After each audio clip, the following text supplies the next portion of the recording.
암이라는 것의 정의 자체를 몰랐어요. 누구나 암에 걸릴 수 있다. 다르게 보지 말자라는 시각을 가지자는 거죠.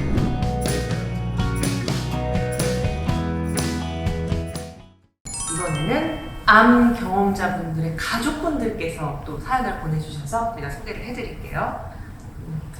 본가에서 독립해서 동생과 동거하는 환경에서 동생이 암 선고를 받았습니다. 둘이 동거를 하고 있으니 당연히 저밖에 간호를 할 사람이 없었죠.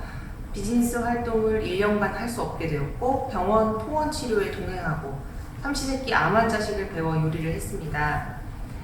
인생에서 예정에 없던 보호자 역할에 최선을 다하려 노력을 했습니다. 내가 동생 생명 지킴이니까 그렇게 다짐을 했지만 나도 모르는 사이 평정심이 흔들릴 때가 있었습니다. 자칫 저의 간병이 미흡해서 저 때문에 동생을 잃을 수 있다는 생각도 들어서 간병을 소홀히 할 수도 없었죠. 사실 동생이 암 환자 선고를 받는 순간부터 저도 강제적으로 보호자 역할을 위임받았기에 보호자가 해야 하는 업무만 알았지 갑작스러운 나의 위기에 나의 스트레스를 어떻게 관리해야 하는지에 대한 생각을 할 수 없었습니다. 라고 주셨어요. 사연 주신 분에 대해서 먼저 떠오르는 건 혼자서 너무 많은 걸 끌어안고 있으세요. 사연에 없는 개인적인 이유들도 있겠죠. 근데 사연 내부에서 그 원인을 하나 찾아본다면 죄책감이죠. 혹시나 내가 이걸 소홀히 했을 때 내 가족의 암의 상태가 더 나빠지지 않을까? 이거에 대한 염려. 이거는 정확하게 말씀드릴 수 있어요. 가족이 옆에서 든든하게 있어주면 암 경험자가 더 힘을 낼 수는 있겠죠. 더 든든할 수는 있겠죠. 근데 어디까지나 가족의 힘은 암을 치료하는 데 있어서 보조적인 거라는 말씀을 드리고 싶어요. 그것 때문에 암이 더 나빠지는 거예요. 근데 이게 조금 이해가 가는 게 뭐라도 하나라도 더 해주고 싶은 그런 마음들인 것 같아요. 제가 이렇게 진료 환경에서 암 경험자분들을 만나면은 암 경험자들이 부담을 가지시는 경우가 많아요. 근데 미안해서 얘기해요. 무슨 얘기냐면요. 가족이 정말 성심성의껏 본인의 희생해서 챙겨주고 있어요. 근데 암 경험자 입장에서 그게 이제 어느 순간 부담스러워요.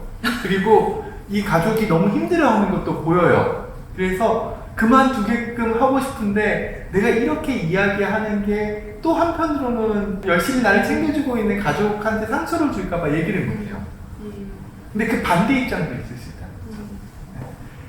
저는 오늘 사연 주신 분이 내가 이렇게 하고 있다는 게 나에게 지금 부담이 되고 있는 셈이거든요. 그 부담이 되고 있는 거에 대해서 가족과 상의를 좀 해보셨으면 좋겠어요. 상대방도 충분히 느끼고 있을 가능성이 높거든요. 그렇죠. 근데 참 지금 치료를 받고 있는 암 환자와 이 보호자 사이의 간극은 정말 좁히기 힘든 것 같아요. 얘기하기가 참 서로 정말 힘들어요. 암 경험자 입장에서 자신이 할 수 있는 것도 있어요. 그리고 자신이 해야 되는 것도 있어요. 근데 그걸 누군가가 다 옆에서 해주고 있다면 그것도 상대방이 정말 절실하게 필요로 하지 않는데도 불구하고 해주고 있다면 때로는 그거는 오히려 암 경험자를 약하게 만드는 요인이 될 수도 있죠. 도와주지 말라는 얘기가 절대로 아니에요. 도와주더라도 그 사람의 필요도를 확인하고 도와주는 건 정말 중요하죠. 그러니까 뭐 이러이러한 거를 해줬으면은 좋겠니? 아니면 이런 거는 뭐 혼자 할 수 있으면 한번 해볼래? 이런 식의 그런 소통 과정이 되게 중요하다는 말씀을 드리고 싶어요. 또 다른 거는 그 암 경험자분들의 주변 지원은 지인들의 지원은 혼자만의 몫이 아니에요. 두 분이 살고 계신다고 하니까 더 책임감이 크게 느껴지시는 것 같아요. 암 관리하는 건요 단거리 달리기가 아니에요. 꽤 긴 시간 동안 같이 해야 되는 거거든요. 그럴 것 같으면 가족 역시도 이 긴 마라톤에 대한 준비를 하시고 접근하시는 게 중요하죠. 오늘 사연 주신 분이 이제 우리 강쌤이 해주시는 말씀을 들으시면 좀 많이 도움이 되실 것 같다는 생각이 좀 들어요. 네, 두 번째 사연 소개해 드릴게요. 아버지가 요즘 몸이 많이 안 좋으십니다. 식사도 잘 안 하시고 통증도 점점 심해지시는 것 같은데 당신이 어떤 상태인지 말씀을 도통 안 하시니 답답합니다. 저도 스트레스를 받아서 아버지께 화를 내는 경우도 점점 많아지고요. 뭐 드시고 싶은 건 없으신지 여쭤봐도 딱히 대답도 안 해주시고 어디가 어떻게 통증이 있으신지 여쭤봐도 그냥 아프다고만 하십니다. 어떻게 하면 아버지와 더 잘 소통할 수 있을까요? 라고 주셨어요. 내가 소통을 하고 싶다고 해서 소통이 바로 되는 건 아니에요. 내가 이야기를 강요할 수는 없어요. 연애를 할 때도 마찬가지잖아요. 내가 만난 지 얼마 안 됐는데 너무 사랑해요 라고 하면 얼마나 당황스럽겠어요.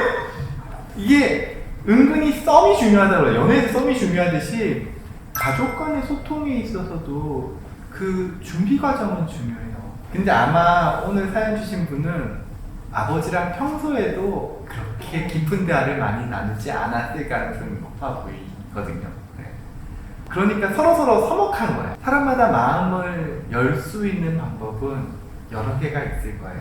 때로는 감정적인 터치, 때로는 신체적인 터치, 때로는 감사와 사랑의 언어적인 메시지, 이런 것들이 있을 거거든요. 그런 과정을 거쳐 나갔을 때 우리 마음은 열릴 것 같아요. 그래서 저는 오늘 사연 주신 분이 그냥 말없이 아버지의 손을 꼭 붙잡고 있다든지 꼭 안아드린다든지 혹은 아버지가 좋아하는 그냥 음식을 조금만 만들어서 많이 안 드시더라도 조금씩 갖다 놓는다든지 그걸 다 그치지 않고 접근하는 거. 네. 그래서 내가 정말 아버지와 이야기를 나누고 싶어요 라는 마음의 진심이 전달될 수 있는 일종의 준비 단계를 좀 가지셨으면 좋겠다는 말씀을 드리고 싶어요. 이런 준비 단계를 거친 후에 뭐 오늘은 뭐 드시고 싶으세요? 어디가 불편하세요? 이렇게 말로 얘기를 하면 그땐 조금 더 소통이 네. 수월하게 되겠네요.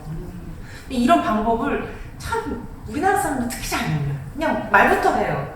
근데 우리가 참 어색해하는 거죠. 네. 그래서 마치 연애를 하듯이 그 드라마 같은 데 보면은 아버지가 꼬마애와 이렇게 춤을 추는 연습을 하잖아요. 네. 그때 아빠가 아빠 신경하게 추는 게 아니라 애한테 이렇게 맞춰주잖아요. 네. 그런 과정처럼 우리가 상대방을 서로 맞추려고 하는 약간의 그 노력. 지금 오늘 비유가 굉장히 쉽고 적절하고 한 번에 이해될 수 있는 뭐 연애라든지 저는 이 보호자 편에서 이렇게 연애와 아이와 춤을 추는 거를 비유를 하실 줄은 몰랐는데 딱 맞아요.